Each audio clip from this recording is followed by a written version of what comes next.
हाँ स्टार्ट कर देना। 1/√2 बेसिकली क्या है, कुछ है, ठीक है ना सर। और फिर 1/2 प्लस 1/2 इंटू 1/√2, ठीक है सर, एक ब्रैकेट है। फिर 1/2 प्लस 1/2 अंडर रूट ऑफ, ठीक है ना। देख रहे हो 1/2 के साथ अंदर अंदर टर्म्स जो है बढ़ती जा रही हैं, ठीक है ना सर।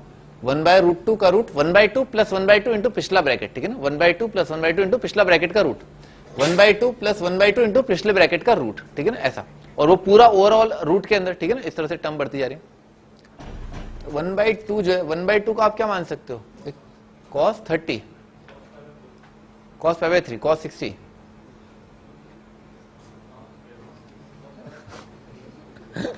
क्या हो गया भाई, ये फड़फड़ाहट क्यों हो रही है।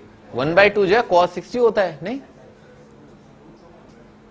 अच्छा, रूट ऑफ 1/2, हाँ बिल्कुल सही है ना, रूट ऑफ 1/2 जो है वो cos 45 होता है। ठीक, चलो ठीक है भाई, जैसा महारथी कह रहे हैं वैसा मान लेते हैं ना। तो 1/√2 जो है ना उसको बोल देते हैं cos π/4, ठीक है सर। तो cos π/4 लिखा है, cos थीटा लिखा हुआ है ना, आप ऐसे बोल दो, ये cos थीटा है। तो बाहर की तरफ क्या लिखा हुआ, cos थीटा करके। अच्छा, और क्या लिखा है, 1/2 प्लस 1/2 इंटू cos थीटा ना। अंडर रूट ऑफ क्या लिखा है, 1/2 plus 1/2 multiplied by cos theta. Theta अपने को पता है 45 है, थीटा 45 है, ठीक है सर। तो ये कितना आ जाएगा, 1 प्लस cos थीटा आ जाएगा 2 cos square theta by 2, 2 cut जाएगा, cos थीटा बाई 2। तो ये कितना बन गया, ये आ गया cos थीटा मल्टीप्लाइड बाय आ जाएगा cos थीटा बाई 2। और मॉड जो है प्लस साइन के साथ ओपन होगा क्योंकि थीटा एक्यूट एंगल है, ठीक है। अच्छा, अब तक क्या आ चुका है, अब तक भाई ये वाली तस्वीर जो है ना, ये वाली तस्वीर है ना, अंडर रूट वाली चीज है ना, अंडर रूट के बाहर निकल के कितना है, cos थीटा बाई 2। तो ये कितना आएगा, 1/2 plus 1/2 into cos theta by 2, 1/2 plus 1/2 into cos theta by 2। तो हाँ, cos थीटा बाई 4 आ जाएगा, ठीक है ना, क्योंकि 1 प्लस cos थीटा बाई 2 कितना आ जाएगा, 2 cos square theta by 4 divided by 2 cos theta by 4 का स्क्वायर का रूट cos थीटा बाई 4। तो अगला टर्म जो है वो आ रहा है cos थीटा बाई 4,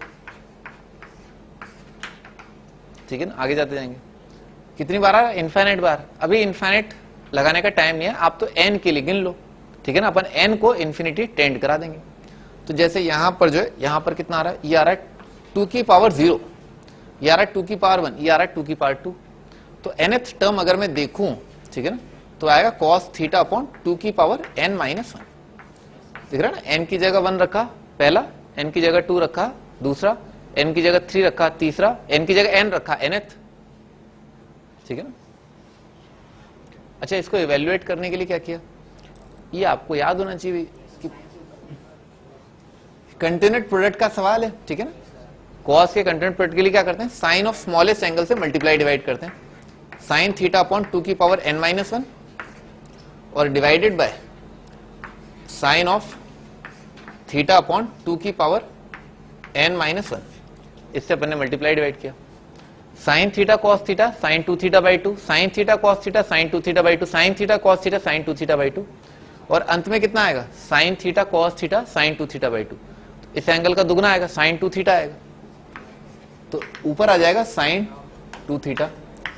और हर बार जब एक साइन एक कॉस से कंबाइन हो रहा है ना, साइन थीटा कॉस थीटा, कितने कितने हैं टर्म कॉस के, n। तो हर एक टर्म कंबाइन होने पर एक 2 की पावर जो है डिनोमिनेटर में देता है, तो n टर्म कंबाइन होने पर क्या आएगा, 2 की पावर n। तो डिवाइडेड बाय आ जाएगा 2 की पावर n। और एक ये sine of theta divided by 2 की पावर n माइनस 1, ठीक है सर। ये तो क्या 1 ही आ जाएगा, साइन 90, ठीक है ना, ये 1 बन रहा है। अच्छा, इसके हिसाब से क्या सोचा, इसके हिसाब से जो है ये एंगल जो 0 को भाग रहा है, n अगर इन्फिनिटी को भाग रहा है, ये एंगल 0 को भाग रहा है, तो इससे जो है मल्टीप्लाई डिवाइड कर लिया ना, थीटा अपॉन 2 की पावर n माइनस 1 से मल्टीप्लाई डिवाइड कर लिया।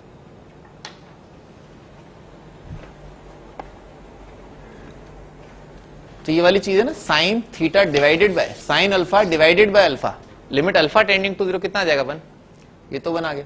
2 की पावर n, यहां पर क्या है, एक 2 यहां आ जाएगा, ठीक है ना, ऐसा समझ में आ रहा ना, एक 2 यहां आ जाएगा, तो कितना आ जाएगा 1/2 थीटा।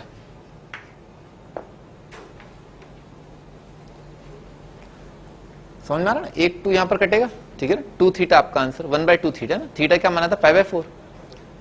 तो आपका आंसर जो है ना ये है 2 मल्टीप्लाइड बाय थीटा क्या था, π/4। हाँ भाई, क्या आंसर आ रहा था तुम्हारा?